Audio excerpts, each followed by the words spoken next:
Hello everybody, Mike from Joel's Auto Tractor. So we just got done doing a 400 for my customer from Illinois, and what's really unique about this one, we're at LP, which there ain't a whole lot of them out there. LP on any brand is pretty rare.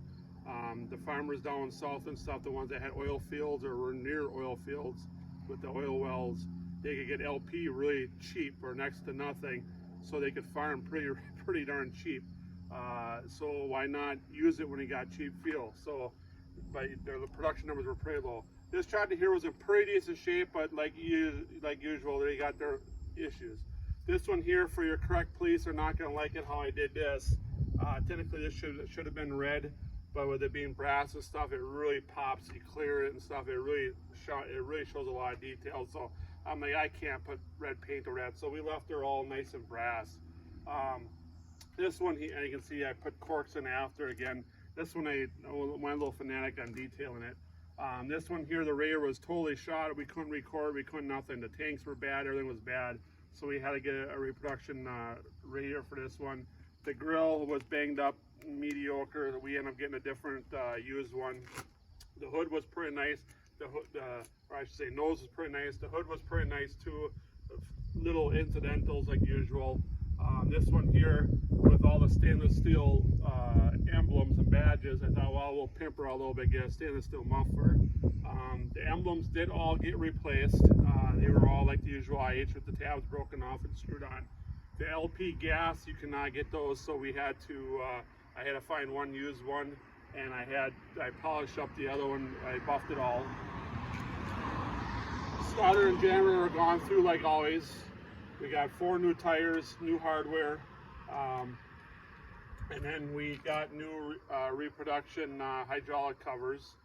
As you can see, the filter back here, that's brass. We let that all brass. The brass lines, we let brass. So yeah, technically for original people, the originality, yeah, that's not supposed to be brass. Should be all painted, but it just really pops and shows nice. I couldn't put paint over the top of it. So we put this one here actually has a aftermarket power steering. So we put new hoses on, new voltage regulator. The gas tank was rust pitted pretty bad, so we had to fill that. And as you can see up here, I even was able to find some of the covers. One was here, this one was missing. So we found that. We put a new relief check valve there for filling. And as you can see back here, we put all new new valves on there. The dash is all new again, all new gauges and stuff and that, and American made gauges like always. New steering wheel, new battery box, the normal thing. This one did not have fenders. Customer wanted fenders, so we put fenders on. Also, the brakes were all gone through.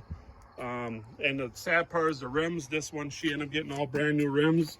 The rims were nice. They never have fluid in, but the problem is the previous owner in her lifetime, the wedges were loose, so they rocked back and forth, back and forth, back and forth, and the rims were actually had holes worn in. So you kind of, do you replace or do you repair? They were so worn, it was like, yeah, I got to replace them. And also this one here too was leaking oil pretty bad by the TA.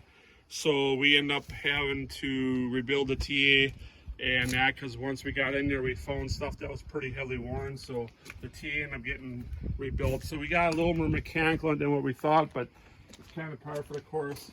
On this side here, you can see we got the original IH coil, all new hoses, new belts, new oils, new fluids. And what's kind of unique about this, we got the new paper pulley, which really shows detail. I really like the looks of them. They do really nice work on those things. And we put new rubber boots around the brakes. So yeah, she turned out pretty darn nice. All new hardware in the hood, as you can see. She turned out pretty nice. So if you got any restoration comments or questions or anything, you can call me at 920-894-2134. You can look at my other YouTube pictures or videos. Also on Facebook, we got some other picture charts we've done. So thank you for watching, and catch you next time.